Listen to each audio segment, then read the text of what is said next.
Hardiansyah, sehari-hari dikenal sebagai juru parkir ini, dibawa polisi dari Satreskrim Polrestabes Palembang usai tertangkap melakukan pencurian.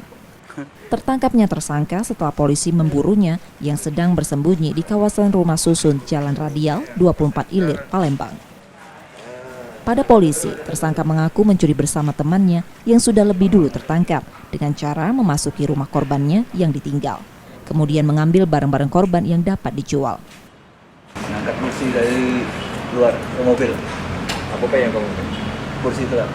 Lewat mana kamu masuk? Yang masuknya bukan aku, Pak. Jadi ngerusak apa kamu? Tidak tahu aja, Pak. Kalau mau kursi itu lagi luar. Berapa kali sudah melakukan? Sekali, Pak. Kamu jual di mana? Di Bukit. Berapa hari? 500.000. Kamu pakai untuk apa?